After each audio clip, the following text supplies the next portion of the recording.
Ready to fly. The boss, Ruben Amorim, has spoken, and guess what? Our two recruits, Aiden Heaven and Patrick Dogu, are ready to play against Leicester City. What exactly is Amorim planning? Will he start them, or is he going to wait a little bit? Welcome to the Netted of Sport. My name is Webb, and here is the official match preview of this important game that will take us to the last 16 of the tournament that we already have. So certainly we are looking to defend the FA Cup title. It's an important game for Manchester United. So let's get proper into this game talk. Subscribe, like and share, and let's enjoy it. Now listen, Amorim has spoken in his pre-match press conference, and he has said that both of our new recruits, Aiden Heaven and Patrick Dogu, are ready, and we shall see whether they play or not. Obviously, I don't think Patrick Dogu was whisked in so fast because Leicester were trying to push to see that Dogu joins Man United in the summer.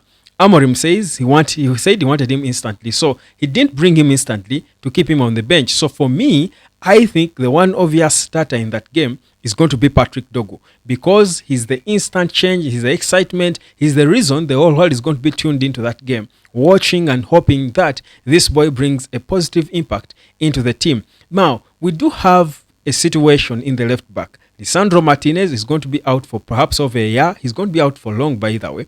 His injury is quite serious. So we've got to instantly start looking for solutions. And Aiden Heaven was brought in for that purpose.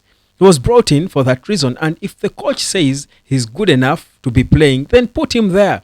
Put him there and put experienced players around him to support him. So for me, in my starting 11 for this game, I would have, if I'm Ruben Amorim, I wouldn't fear. I wouldn't be shy. If you think Heaven is good enough, put him there on the left of the back three. They have got enough time to train. They have trained a bit. I think if he came out and openly said they are ready, then put him there and let's see what he does. Give him a back line of the experience of either Delete or Maguire, and put either Yoro or Mazraoui on the right, and let's see what the boy can do. Put him there, because for me, where we are as Man United right now, the more youngins I see on the pitch, the more excited I am, by the way. I don't care the inexperience, because for me, the rebuild is going on. I want to treat this like sort of a pre-season, because we are not fighting for so much. I know the FA Cup is a title we're hoping to defend, but again, to what end? We are rebuilding a club. So start instantly, so that by the time we get a proper preseason, these players have already moved. They have already, become confident. They have, the nerves are not there. Start them if you feel they are ready. Don't keep them on the bench. Of course, probably he might not start Heaven. He might want to introduce him slowly. But I know Ruben Amorim is that kind of manager who will make those drastic decisions and back them. I know he can do this. So if it's not Heaven there, he could put Lenny Yoro. Could put in, but let's move to the midfielders. Patrick Dogu comes in as a wing back, can play on the left, which is the obvious, but I personally feel Dogu will not be played on the left. My view is, how about we try to have a feel of Dogu and Ahmad on the same wing? Can we try to make the right wing the most dangerous wing for Man United? Because if we put Dogu on the right and invert him, first of all, these left-footed players enjoy themselves more when they're inverted. If you're a good left-footed player, you enjoy yourself more lately in the game today when you're inverted. And Amorim loves them like that. He loves them inverted. So we know that Dogu has played 10 games as an inverted wing and scored 3 goals from those positions. United need goals. Ahmad needs to be scoring more. Imagine the interplay between Ahmad and Patrick Dogu, the energy that Patrick Dogu has, the directness he has got, the power he has got, coupled with the brilliance of Ahmad and his high press. I think for me, it's better to have Dogu closer to Ahmad, both inverted. There will be trouble to the opposition. Leicester City won't cope with them. So for me, I would rather Patrick Dogu is playing as an inverted winger, as a right wing back. Then put, for now, because we do not have a solution yet, because United still has got to sign other players for the profiles that Amorim is trying to have in his team. So, but in the meantime, you can put either Dalot or Nusail Mazraoui as the inverted winger on the left. So where is Dalot? Can be Dalot or Nusail Mazraoui. I said Dogu can play there, but that's the obvious. The other teams will be preparing for Dogu on the left.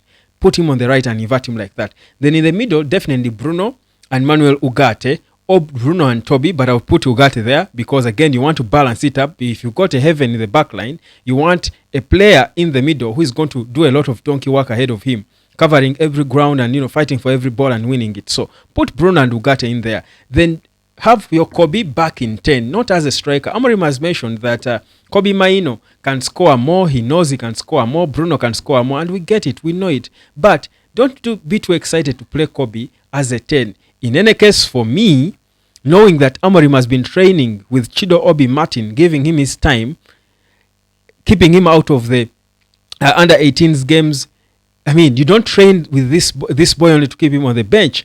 Play him because you don't have strikers. You're using Kobe as a striker. One of these days, you'll be using Bruno probably as a striker. You have academy kids who are scoring goals.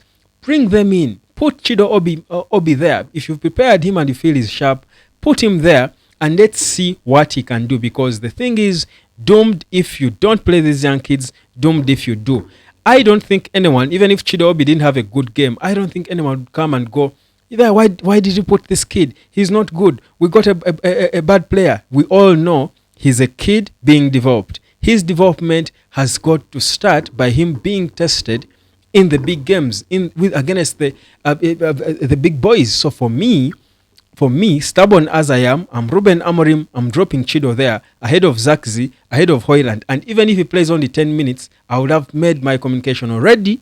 I love the statement he made by putting Kobe as a 9, yet he has Hoyland and Zakzi on the bench. That was a statement, a vote of no confidence in them. It's reason for them to step up. So if he could do that, do it again now by saying, okay, Kobe didn't work with you as a 10. He worked in the first 10-15 minutes. Let's move you a bit. Let's play you as a 10 and with Ahmad, and just set up balls for Chido, because Chido is a natural finisher. He's a natural goal scorer. For me, I'm telling you, Man United could look different, could look exciting, but also the mind game it would play on the opposition, seeing Chido start the game, seeing Aiden Heaven start the game, I think would be impeccable. But the thing also why Chido would flourish in this system, being the natural goal scorer he is, if you got players like Ahmad and Dogu who can get the ball to you, players like Bruno, it's easier for this boy to finish, to get opportunities to finish, because he's got the goal scoring DNA in him. So he might not be fully ready, but who is ready? Hoyland isn't ready, Zax isn't ready, so doomed if you play him, doomed if you don't. Try him, throw him in the deep end, and let's see what he can do. In any case, this was the promise that the club made to him when they were signing. That's the promise that Man United gave to Lenny Yoro. When United was signing Lenny Yoro, they promised him senior football, more football in the senior team. Put these kids there, guys, because where we are as Man United, the kids are the only excitement as the United supporters would have. Let Dogu's arrival be the start of a proper new fresh Man United. A new look Man United. We want to see it. Let's not keep going back and forth as if we fear what could happen or what could not. What's the worst that can happen? So for me, those would be my crazy, bold decisions. But of course, certainly, knowing that Amorim is the boss, well, he might not put Chido there. He could perhaps start Rasmus Hoyland or Joshua Zakzi there, or perhaps could even still stubbornly start Kobe there, or he could even start Bruno Fernandes and try to see how the team plays with Dogu, because again, Dogu can sort of add to the creativity that Bruno does from the middle, but Dogu doing it from the wide areas. Anyhow, for me, that is how I would stubbornly start this team against Leicester City. What the result? I mean, what's the worst result? United is losing games for fun. What's the worst?